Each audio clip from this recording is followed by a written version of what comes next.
Greetings and welcome to Live from Caid. Tonight's guest is the debonair Master Alexander Kallidokos. And featuring a live performance by Master Mathias Blackett from the Kingdom of Meridies. Me? Well, I'm your announcer, Master Bjorn of the Northern Sea. And here's your host, Master Laertes McBride. Well, good evening, everyone. I hope you're doing well. Thank you for joining us again this week. So we have a great show, actually. We're wrapping up our talks with the liaisons or secretaries of the period of the polling peerages, and seeing how business is conducted for each peerage, kind of giving you an insight for those of you that don't have to sit through the meetings on how the business is conducted. And I just want to point out we're getting close to 1 year anniversary of all this kind of starting. And what that means more importantly, though, less about the show, is we're starting to run into the 1 year anniversary of events no longer being held in the kingdom or being on hold. And a lot of those baronies and other geopolitical units that normally have their anniversaries or events this time of year are once again going to have to do a virtual version of it. So please keep on a lookout on the Facebook page for the virtual announcements for the virtual events. And let's keep supporting those baronies out there till we can get back together and celebrate in person. And talking about celebrating in person, let's go ahead and bring in my dear friend Bjorn, and he'll be here right now. Hey, Bjorn. Hello there. It's crazy time, isn't it? It is indeed. I have to say this swing of temperature here is pretty interesting. It's a little more interesting where many of my family are, whether it's a balmy 34 in the Kingdom of Anstiora, or I believe parts of the mid-realm right now are -6 with the wind chill factor. So I really have no reason to complain for the 60s, early 70s that we have right now. Yes, I have a client that's in Wisconsin where it's -10 right now, and that's not the wind chill. And I said, yes, it's winter here in California. It's 50, and we had to break out our jackets because it's chilly. I'm sure that goes over very well.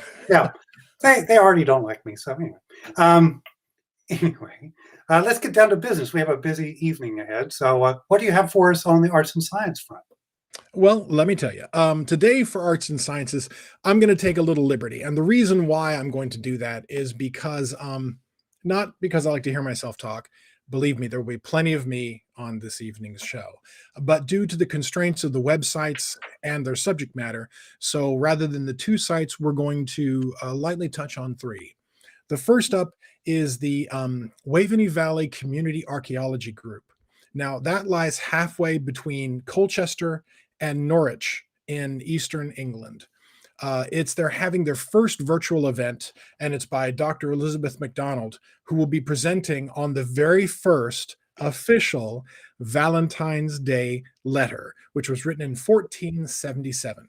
A young Marjorie Bruce wrote to a John Paston III, in which she refers to him as my right and well-beloved Valentine. So they're going to talk about that on Saturday, February the 13th. It is going to be 6 a.m. Pacific time because they're posting it in England. But signups are on the website. I heartily recommend it because it is the very first official Valentine's card or letter. Second, way back on the other side of the pond here at home, our own Getty Museum is holding an online event entitled, you're going to love this, Love, Lust, and Libido, Aphrodisiacs in Medieval Europe. That's going to be on Sunday, February 14th, so actually on Valentine's Day at 2 p.m. Pacific time. Food historian Kevin Albala will be taking us through the various medieval mysteries of the program, what was used at time for aphrodisiacs, what did they consider to be a way to increase one's virility. Now, the program is free, but registration is required. And here's something interesting. It says here on the Facebook announcement that it states, courtly dress is encouraged. I have no idea what mundanes think courtly dress is, but for those of you that are so inclined, knock their socks off. And finally, the last thing we're going to talk about is in the public medievalist continuing series on race in the Middle Ages. Now, once again, we are talking, this is February, this is Black History Month in the United States. And when you deal with that through the SCA, we're talking about people of color, people of African descent. Now, they have a fantastic article which is called Uncovering the African Presence in Medieval Europe. In particular, they talk about the writings of a Robert de Clary, who was a French knight who went on the very disastrous Fourth Crusade, or alleged Fourth Crusade, and his dealings with the King of Nubia. Now, Nubia, to our modern eyes, is kind of this area in between Egypt and the Sudan. And at that time, Nubia was a Christian nation, and they were very serious about it, as in branding crosses on their foreheads, serious. That's not something that is made up. It is true. It is factual. And the Sir de Clary makes comments about these people with these brandings of the crucifix on their foreheads. And he talks about all of the things that go into their presence there during that time. And that's like Magna Carta time. So it's definitely within our purview. So I recommend you get a chance to take a look at that one. That one is not as time constrained as the other two, which are happening this weekend, but I do recommend you check those three out. And those are the arts and sciences for the week. Well, I do want to say that Love, Lust, and Libido is my favorite merchant at Great West War. I seem to have missed that one. I'm going to have to make sure I hit all the Isles of Merchants Row next time. Yeah, it's back in the corner. And then for, I would think for modern courtly dress is just an orange jumpsuit with gel on the back. Just a thought. Okay, yeah, all right. I should have stopped at the Love, Lust, and Libido one, actually. Anyway, so who do we have for our first guest this evening? We have the inestimable Master Alexander Kallidokos, who is a member of the Order of Defense and a Pelican here in Caid. Oh, wow. Okay, yes, that is correct. So let's bring him on. And he'll be here right now. Hello. Good evening, Meridies. Good evening. How are you? Good. How are you doing? Oh, okay. You have quite the mane of hair since last time we saw you in an event. It's very nice. I get to grow it now, yes. So how have you been? I've been very well. Working a lot, but other than that, enjoying all of your productions. So thank you for those. Obviously, you need to get out more, but thank you. So I know most people here know of Master Alexander Kallidokos, but perhaps they don't know how long you've been in and how things get started. So before we get into the Order of Defense stuff, how about just a little backstory? How long have you been in the SCA? So I've been in the SCA I've been a paying member for 38 years, and I started about 40 years ago. And back in Ansiora. Really? Or no, pardon me. What am I saying? Goodness, not Ansiora. You're from Ansiora. Aidenveld. I was going to say, that's a little projection going on there. Yes, it is. But I actually became a paying member here in Caid. And did you start out in Rapier 40 years ago, or how did you get involved? So I got involved, well, given the presentation that just occurred in terms of what was going on, the lust and libido bit, I was at UCN Santa Barbara, and two beautiful girls dressed in absolutely gorgeous gowns waved me over, and it's very hard to resist that when you're 17 years old. I can see that. Now, did you do Rapier when you first started, or did you just kind of? No, actually, I was a singer. I liked to sing and do all kinds of general things. I was I became instantly deputy seneschal in Isles for a bit, and it was about 9 years before I started heavies, and I met I basically got together with my now wife doing heavies at Estrella, and then about a year after that, I started rapier after having gotten my teeth knocked out.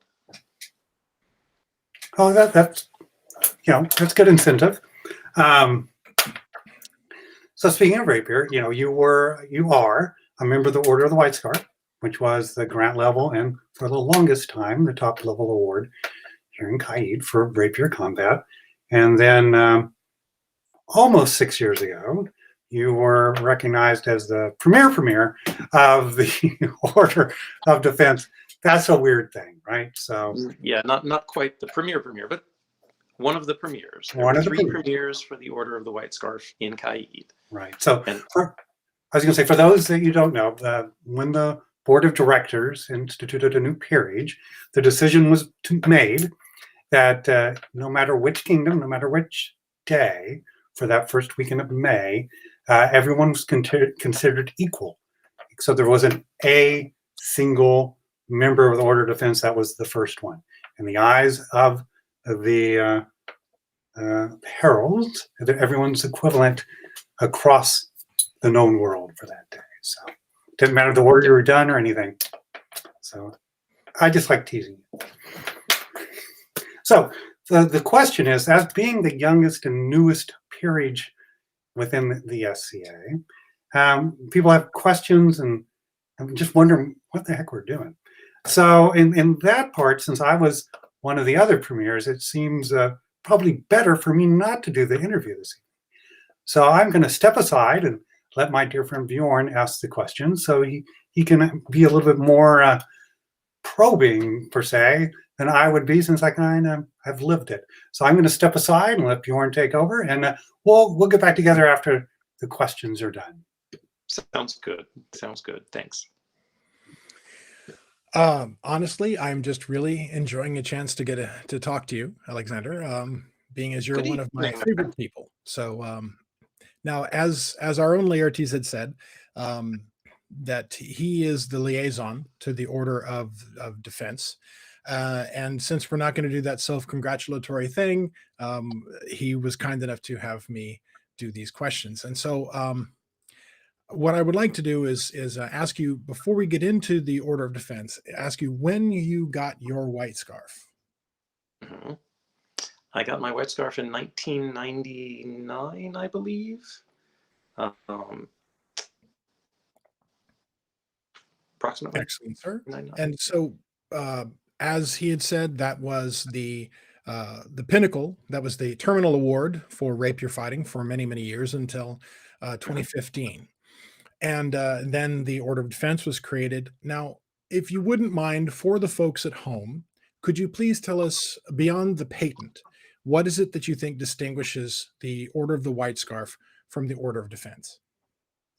Well, as you've had the other three liaisons on already, I will sort of sum up by saying we're very like the knights, but there were a bunch of us who were other peerages when it was made, so we sort of followed all of them.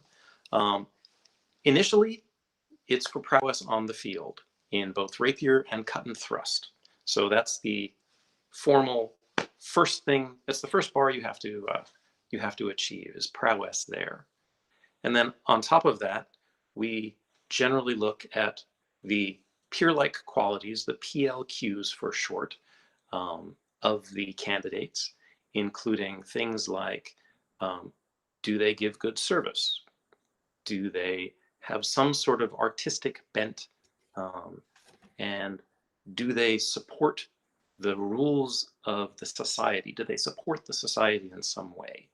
So for me, prowess, as well as all of the other three, must be supported in some way by all of the candidates.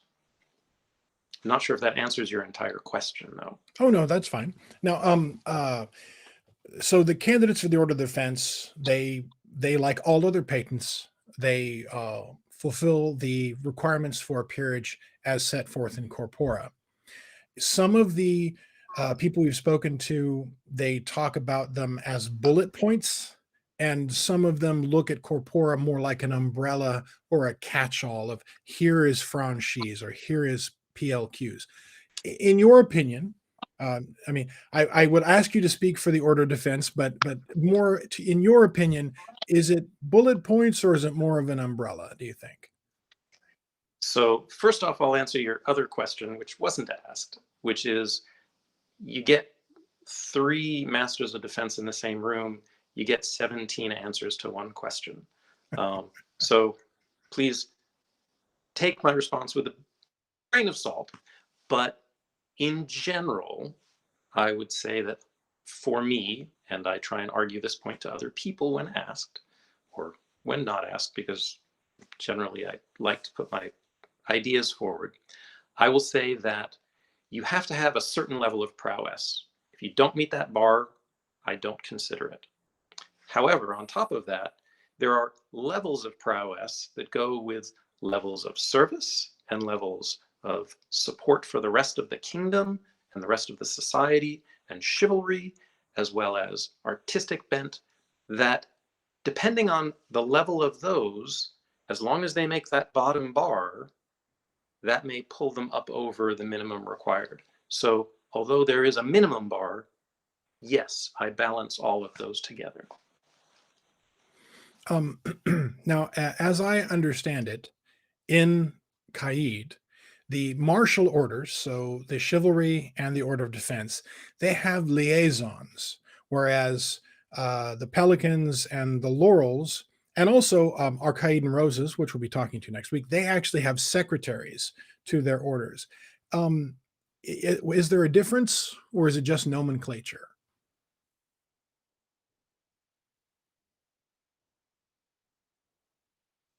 He might have frozen up, so we will. I believe he's frozen up, or Can you hear me now? oh, there Yes, we go. yes, we can. Not sure what happened there. Sorry. Not a problem, sorry. So as I was saying, is that the martial orders have liaisons and the other orders have secretaries. Is there a difference, or is it just wording? It's just wording in that case. The liaison or the secretary is the person who gathers notes, is the person who contacts the crown when there are recommendations, etc., and corrals everyone, no matter what the name is. Excellent. So how often does the Order of Defense meet? So the Order of Defense is required to meet by our bylaws at least once a reign, and we invite the crown and their heirs, if there are made to those, they're welcome to come. Thank you so very much. Now, without divulging any confidentiality, how are the meetings for the Order of Defense run? And I'll start off by saying, everyone else talks about it. Is there a potluck? Oh yeah. So with us, it's probably less than with some of the other orders. Usually we have drinks and we order out, because it's a lot easier. And we're also a very small order compared with the other ones, but we have a great number of opinions. So we end up talking a lot. And we need that lunchtime to actually converse and discuss things, as well as actually working on candidates, etc. So we just order in and we eat during the meeting.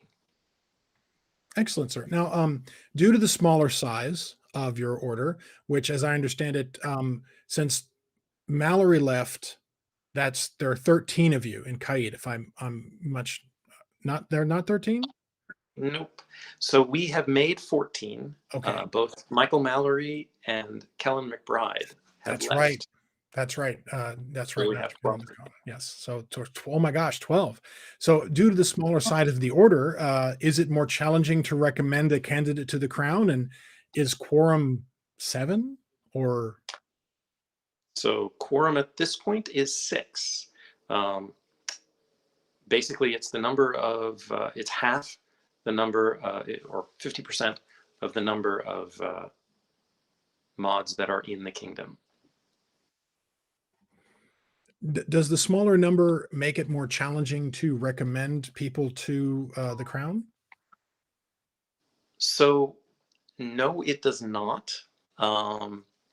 That said, I've heard people comment that we are fairly difficult in terms of our bar to allow people to become white scarves, or who originally became white scarves, and now to actually make mods. Both of those were talked about in the same way when it was a white scarf, which was very different, and the mods, which are what we're doing now, that we had very high bars. And that is, I believe, still true. We still have a high bar, but it's no more difficult with a small number of people than it is with a large number of people. When we had 3, we were making recommendations to the crown, and it was actually quite easy. It's gotten harder the larger we are, to be honest.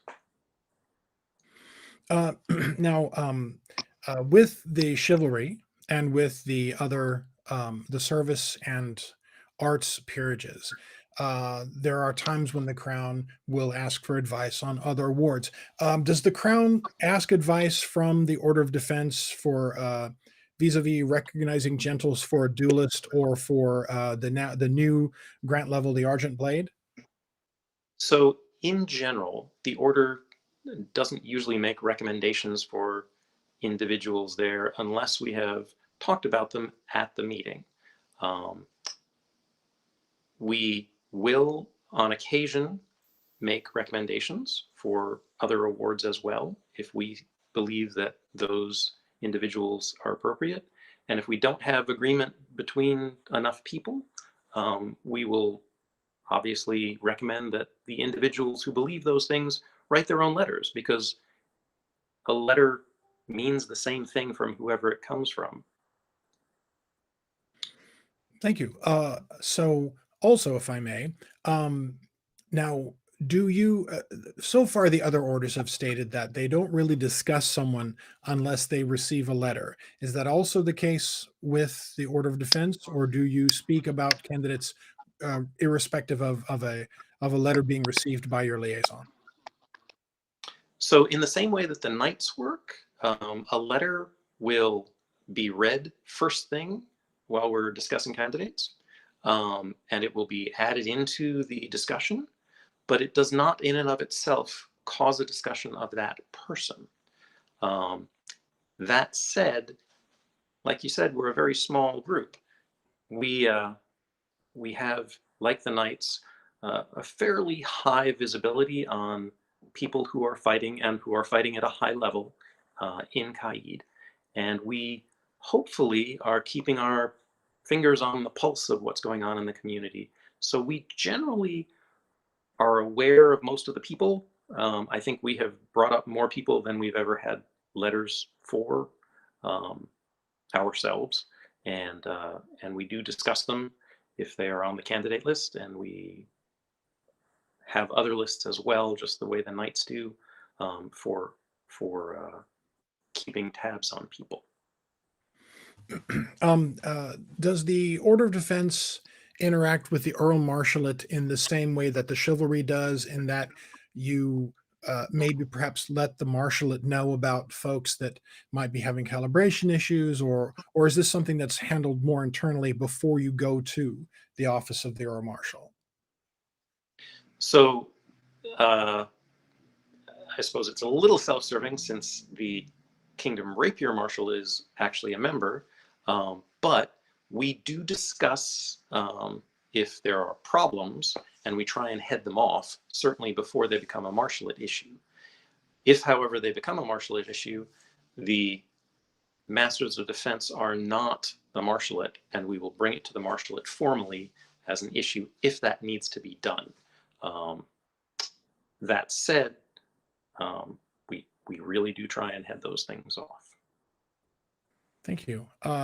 Now, one of the questions that was sent to me, and it was a really fascinating question that I honestly, there was some discussion originally. So, knights have squires, and laurels have apprentices, and pelicans have proteges. What is the term that is used for a student of a mod?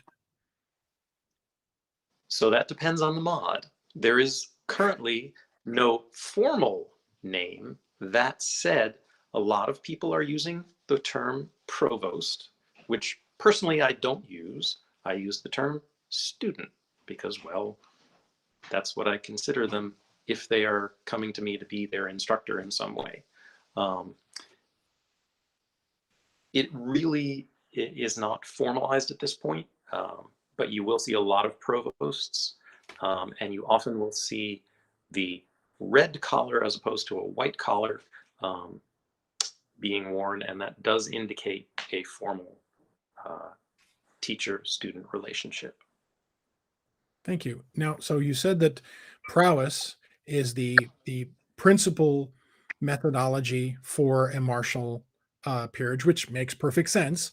And although other things, kit comportment, franchise, other things like that are obviously important for discussing a candidate, as is mentioned in corpora. When I was speaking with Sir Artos last week, a guide that seems applicable, and something that he'd mentioned that there's a version for him for a martial peerage is you should be able to beat or best 50% of the order defense 50% of the time, but there's not many of you, and if I may say, you are all exquisite duelists, and so that almost seems like that's an admirable goal, rather. But could you speak to your opinion on the prowess bar for a candidate? Sure. So every mod has a different bar, and you have to understand that.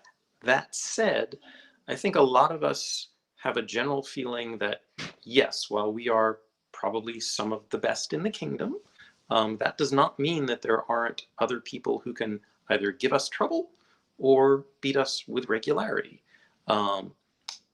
So I guess my comment back would be, I do know a few people who can beat me with regularity. However, I give them a lot of trouble, and they probably give me, and obviously they give me a lot of trouble. That's not necessarily the bar that I want to limit it to. What I'd like to see is consistency in terms of how they do. When they fight people, do people always pull out their A game against them?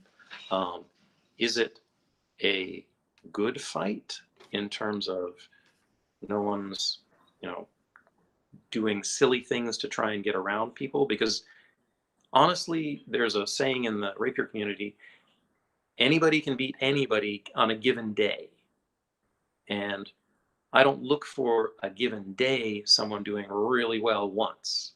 I'm looking for consistency of them doing well against a number of other people. So yes, I do look at how they do against other mods, but if they are consistently doing well, that's really the bar that I'm looking for. Thank you. So beyond student or provost and the formal student-teacher relationships that are within your peerage order, how else are gentles within the Kingdom of Caid nurtured in the rapier community? So I believe we've got a pretty good community, and the hope is that people aren't turned off by seeing a white collar around someone, and that makes them afraid to approach us. There are a number of teachers who are not mods and who teach very well. And we try and make the community as welcoming and as open as possible. And certainly during tournaments, most of the mods will at least try to explain what went on during a fight, either to the person who was watching or to the person they were fighting, and to explain what they did or what they saw in terms of issues of the other person's fighting that allowed them to either beat them or allowed them to beat the mods. Additionally, I think all of us will take pretty much anyone aside if they ask to be taught, or if they come to our practices, they are welcome to be taught by any of us that are in actual present at the time. Of course, that's very hard these days, but we expect to return to that. Yes, I was actually, I was sorry that I didn't preface by saying before the pandemic, since as I had said when we spoke with Sir Artos last week, that the martial peerages have a great deal of difficulty, or all practitioners of martial activities within the SCA, as well as many other things besides, are definitely suffering in their own way. Obviously, not as it's not as pertinent as remaining healthy and safe, of course. Precisely. But now, so when you have 12 people in your order in our kingdom, and a letter is brought forward, and you discuss the candidate, and you decide you would like to recommend them to the crown, we hear everything from 2/3 to 70%. So it seems to run about that amount within the other peerages. But that is obviously that's not unanimous decisions for your order, but as a smaller group, it does seem that what is the cutoff? How many people would have to vote yes? So things changed when we hit a body of 10, and we are now a 2/3 vote as well. So we're pretty much echo the rest of the peerages. If 2/3 of us say yes, it is a yes vote. Excellent, sir. And now the collar is the order, is the symbol for your order. So the livery collar, and when you had said earlier that you don't want that to put people off, with respect, as I have known rapier fighters for my entire time in the SCA, since I started in NCR, which is kind of where fencing began in the SCA as well, the scarf did a very similar thing when that person was the queen's blade. And so isn't that more, it's more to attract attention, don't you think, rather than wear people off? It's bringing people in. That's the hope. That is certainly the hope. It's a symbol that we're willing to work in the community, and I hope that comes forward for people. One of the questions that we love it. I'm so sorry. One of the questions that I was asked to ask, because apparently this was something that it was more than one person thought they would bring this up, and it is a little touchy. So the OG peerages for the SCA were the Knights and the Laurels when they were first made. And then the Pelicans were originally brought out at the board level in 1973. Then a long expanse of time until 2015 when the order was recognized, the Order of Defense was recognized. And then here in Caid at Darroch's own 40th anniversary was when we had our first three, our premieres of our kingdom. What is your opinion, or is there opinion that you would care to give? And you don't have to. It's like the same thing I said to Artos. You don't have to say anything. What is your opinion about the possibility of an omnibus peerage? So I know that is coming up to the board, I believe, or has already come up, and they are investigating it. This is only my opinion, and this is not anyone else's. I was originally for an omnibus peerage, or for including us with the Knights originally. I would certainly be fine with having an omnibus peerage with something like the chain showing fealty to the crown as our one visible common thread throughout the entire set of peerages. I would be happy to join another peerage if we were supposed to be folded together. I have no issues at all with that. I don't think that a particular peerage, I don't feel that being segregated does us any favors. I think we should be together as peers and help in general. That's my personal opinion. Thank you. I do feel that service, for me personally, is something that I have a great deal of admiration for. You pelicans, because I'm surrounded by pelicans on the show tonight, as I've said. I think that the service that they do creates an ability for all the other groups to play nice or to show off or what have you within the game. So I do think that service, regardless of how that goes, is exceptionally important. And I wanted to thank you for your service to the rapier community that you have had for so long, being in Kingdom. I'm not entirely certain when Laertes wants to come on with your great quiz, but before he does, let me just say thank you so very much for being a paragon of nobility and courtesy on the field.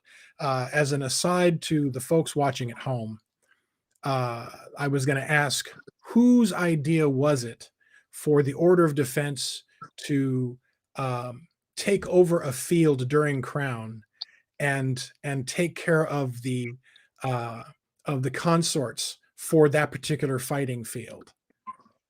So I would say that was Laertes actually originally. Oh, if he's listening, he's gonna grin ear to ear, because I absolutely love it. The Order of Defense has this beautiful table and these lovely chairs and this canopy and drinks and consumables for the consorts to watch as their fighters do battle for the honor of being the crown of our kingdom. And it is really quite beautiful to see almost this just, I almost feel like there's a giant feather fan wafting behind each one while they're watching the fights. And it's just so rapier, so very lovely. Well, that was the idea. When we first got together as an order, we tried to think of something that would be of service to the kingdom and be visible to the kingdom. And we thought that sponsoring a field at Crown was a good way of doing it. But I believe the original idea came from Laertes. That is fantastic. I do feel that showing courtesy and honor to the consorts, regardless of the field of endeavor, does nothing but ennoble us all. As a fighter, my consort's presence does me no end of good. I'm very, very fond of having her there. So I appreciate it very greatly that you do what you can to, on such a nerve-wracking day, make the consorts feel as comfortable as is possible, especially since usually, no matter what time of year it is, around here it's really hot. So having some kind of shelter is fantastic.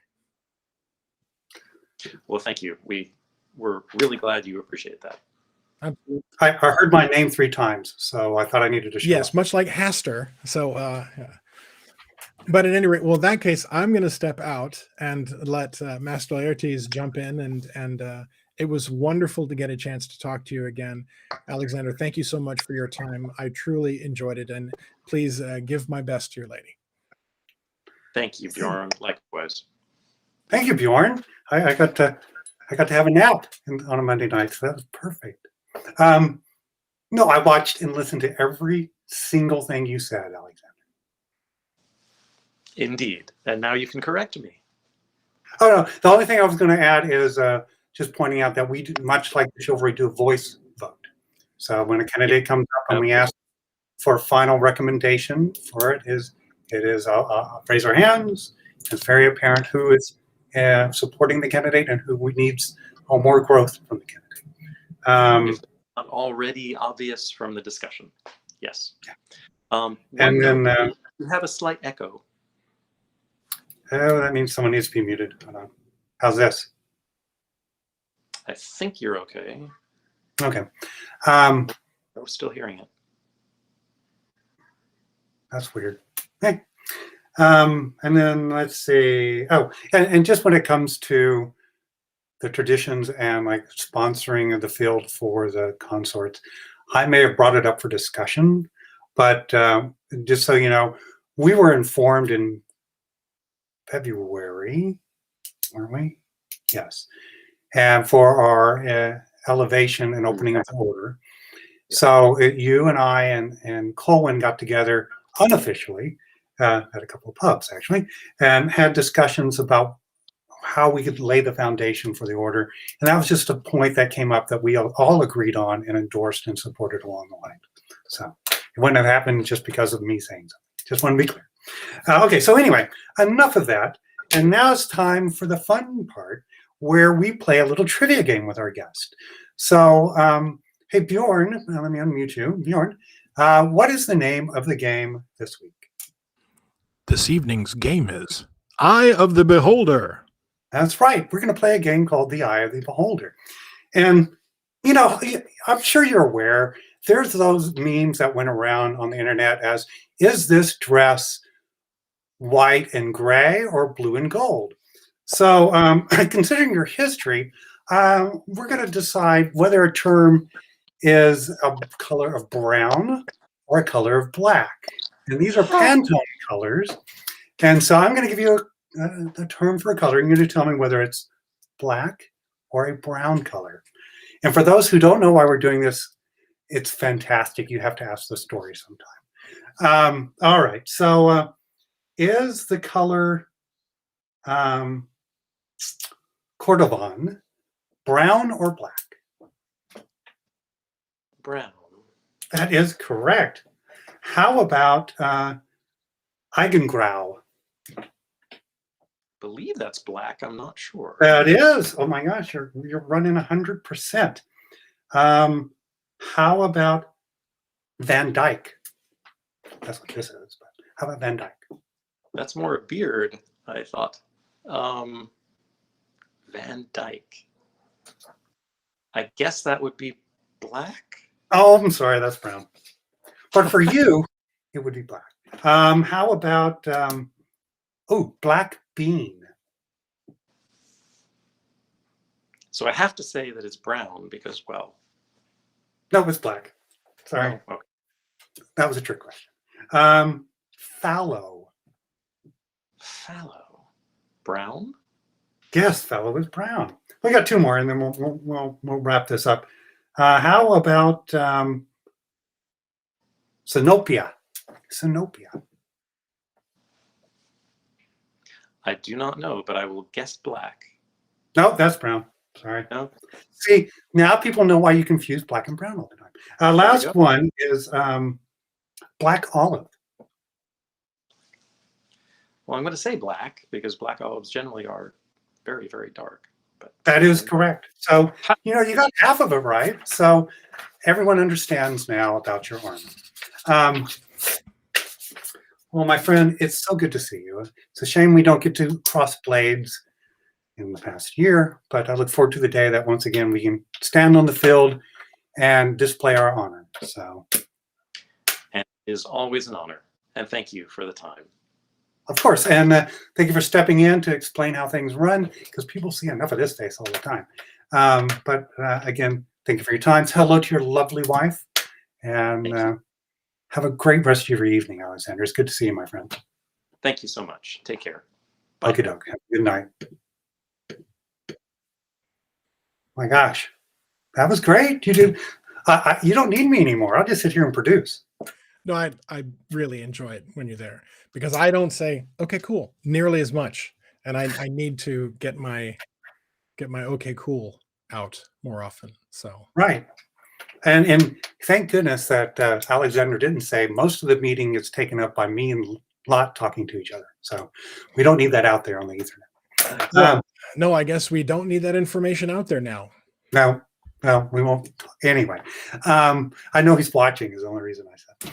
Anyway, so who do we have coming up? Who has been patiently waiting this whole time to come on the show next? We have the once and future Bard of Meridies, Master Mathias Blackett, who is joining us all the way from the Barony of South Downs, and we're just very, very lucky to have him. Well, great. Well, let's bring him on. And coming all the way. Hello, how are you? Doing pretty good. How you doing, Meridies? Well, great. Hey, appreciate you hanging out. I know it's late over there in the Eastern time zone. You know, it's all good. Kids asleep, so. Oh, good. Good thing you have a drum out.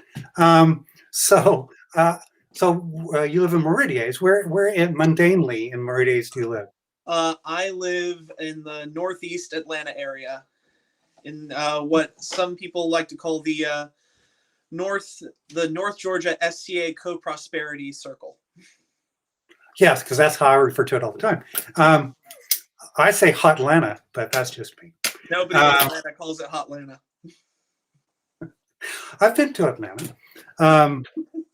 Anyway, so how long have you been in the SCA? I joined the SCA in 2000. My first fighter practice was in 2008 when I was a college student at the University of Georgia. Oh, nice. And how did you come across the SCA? Well, I was coming back from the dining hall one night. I had to cut through the quad. And one Monday night, I heard some loud banging and crashing coming from one corner of the quad. And a buddy of mine and I were like, let's go check that out. And sure enough, there were people dressed in armor hitting each other with sticks. And I went, can I try? And they said, sure. So they put me in some loner gear and handed me a glaive and went, go beat on that guy. And the rest is history. So Armored Combat brought you in, but you kind of expanded and got into the bardic and performing arts? Yes. So Armored Combat was the thing that really drew me in. And after my first few events, I decided I was very interested in medieval studies just as a thing. So I decided that actually, while I was at the University of Georgia, I was going to pursue a certificate, it's kind of like a minor in medieval studies. So I took classes in Old English literature, in Chaucer, in ancient Islam religion, and all these things culminated into a certificate in medieval studies, which went really well with an astrophysics degree. So I'm not going to make any comments because you know what? He did it, right? Hey. So they have a bardic competition in Meridies, right, for Kingdom Bard? Every now and again. It's not every reign, but most reigns will have a bardic competition. Yes. Great.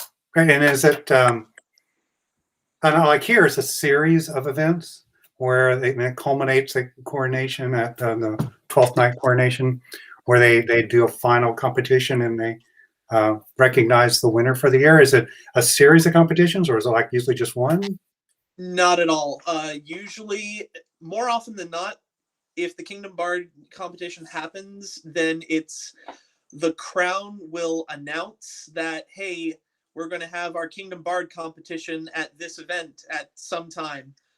Come find out when it is. And so usually it's after feast one night or around a random fire. And sometimes it's a little bit more formal and we actually have like brackets and a list mistress and an actual competition going, and those are always fun.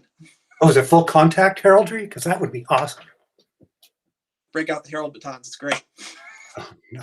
You know, well, I've seen them start coming out to out here on the West Coast, and I thought that would be just an amazing thing at a war. Just have them beat on each other. Anyway, on that note, I understand you're going to have 2 pieces you're going to perform for us this evening. Can you tell us about the first one? Yes. So the first piece that I'm going to perform is a piece that I wrote.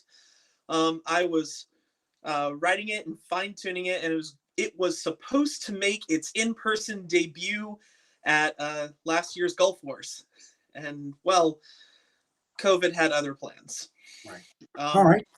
The idea for this song is there are not too terribly many good Meridian anthems out there, so I wanted to try my hand at it and throw this song into the ring for trying to be a Meridian war anthem. The title of it is Stallion's Blood, and the name comes from a very rare award given in Meridies, given for heroic prowess. Well, fantastic. Well, I look forward to hearing it. The floor is yours. Thank you.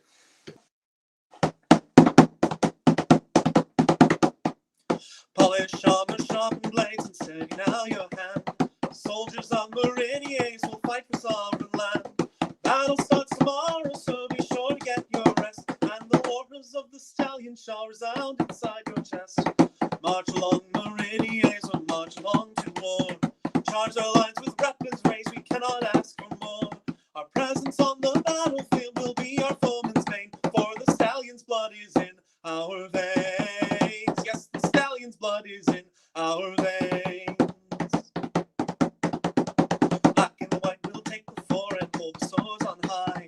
Stars upon our banners soar and blacken out the sky. Archers ready, take your aim, the fighting now begins, and the stallion's blood will quell your fear and drown the battle's din. March along Meridies, or march along to war. Let your inner fire blaze and face the coming horde.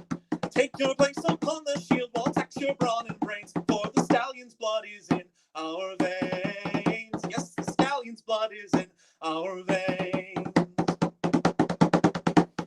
Quiet fills the countryside, the fighting's finally ceased.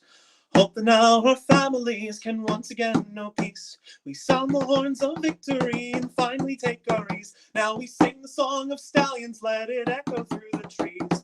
March along Meridies, we're marching home from war. Spread our glory, sing our praise from mountains to the shore. Tell our tales of victory across the southern plains, for the stallion's blood is in our veins. Yes, the stallion's blood is in our veins. We're the stallions of Meridies.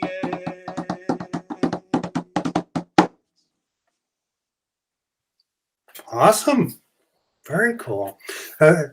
One of our baronesses was saying loves how the drum sounds like a galloping horse. That's very cool. That was my hope that would come across. Very cool. So, and you have a second piece you're going to perform this evening? Yes, this one is actually very special. A few years back, these lyrics were brought to me by Sir Timothy of Bennington, who is the current sitting crown of Meridies.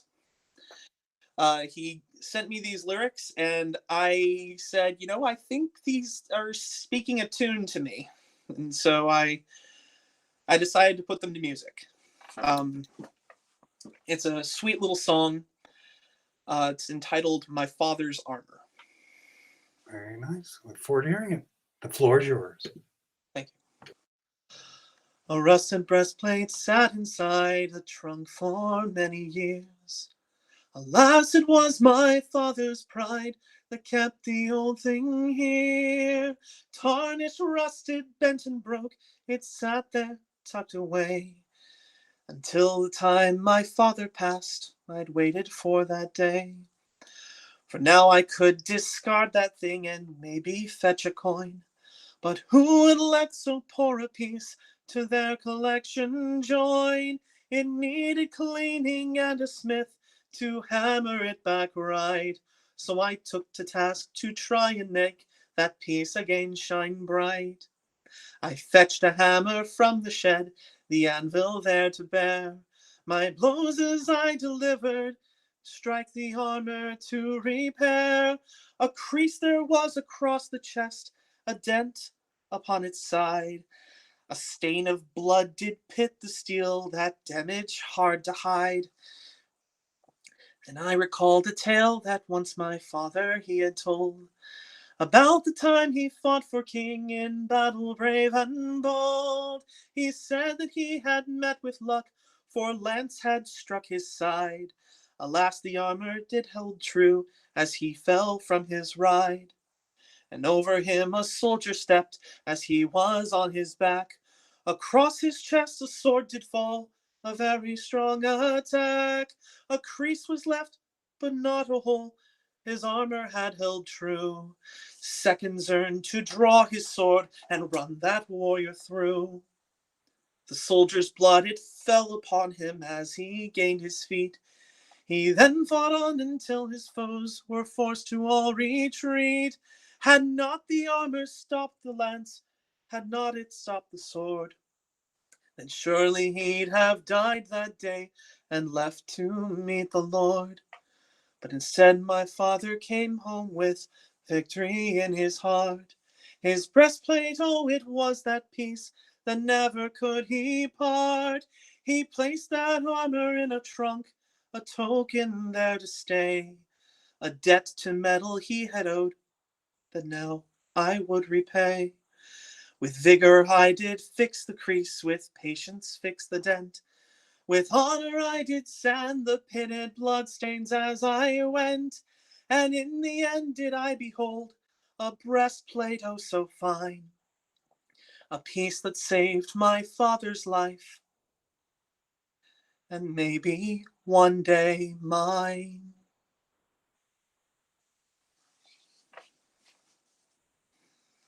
Huzzah!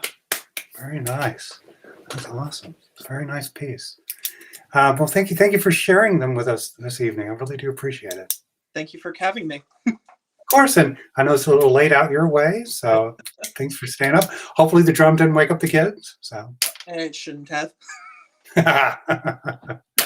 All right, well, I'm sure Bjorn wants to say good evening to former someone out in Meridies. Let me get him on here. Here you go. Well, just once again, I wanted to thank you so much. And you were recommended by so many people who I love and admire in Meridies. And thank you for sharing your gift with us. Laertes and I both, Gulf Wars is one of our favorites.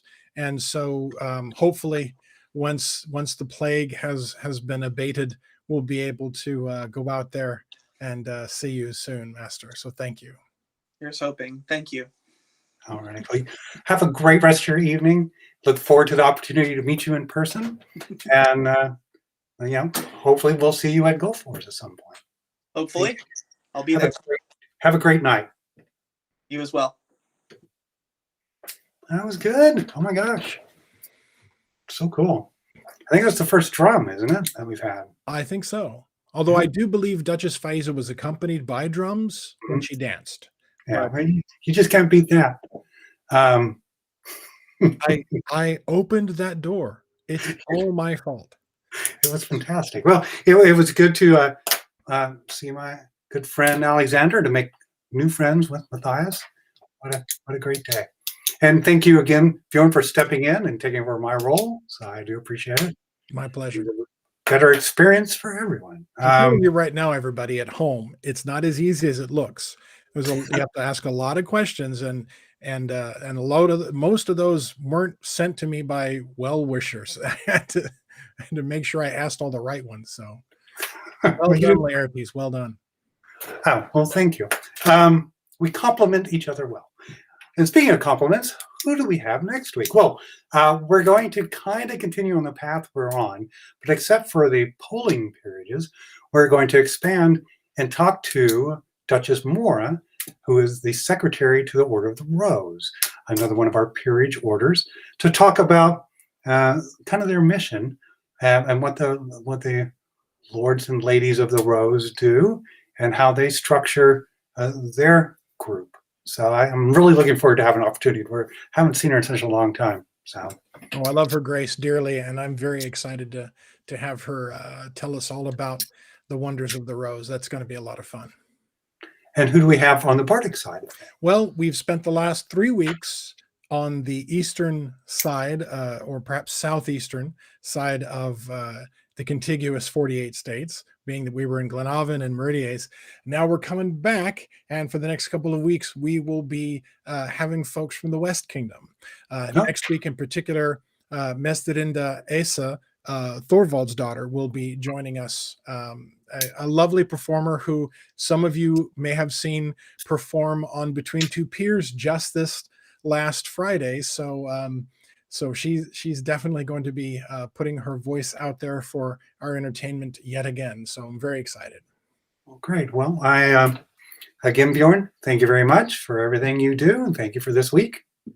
Thank you, sir. And to our viewers, hopefully you have a good weekend when there's that St. Valentine's Day. I did forget. Ladies and gentlemen, a lot of you watch us on Facebook, but so many of you also watch us on YouTube. And right now we have 52 subscribers to our YouTube channel. If we get 100 subscribers, it's not going to be youtube.com/a series of numbers and letters. It will actually be youtube.com/live from Caid. So for those of you that, even if you watch us on Facebook, if you wouldn't mind going on to YouTube and subscribing to our channel, just for that, make it just a little bit easier for people to find us when they're scrolling through the 9 million minutes worth of stuff that they upload every minute. It would be a lot easier for us, for the algorithm. We'd appreciate it. Right. And if there's friends you want to subject to my puns, or not friends, this is a great opportunity to by subscribing. Anyway, I hope this weekend turns out well for those that are going to celebrate Valentine's Day. And we will be back again live next Monday, when once again it will be live from Caid. See you then. Have a good night. Bye, everyone.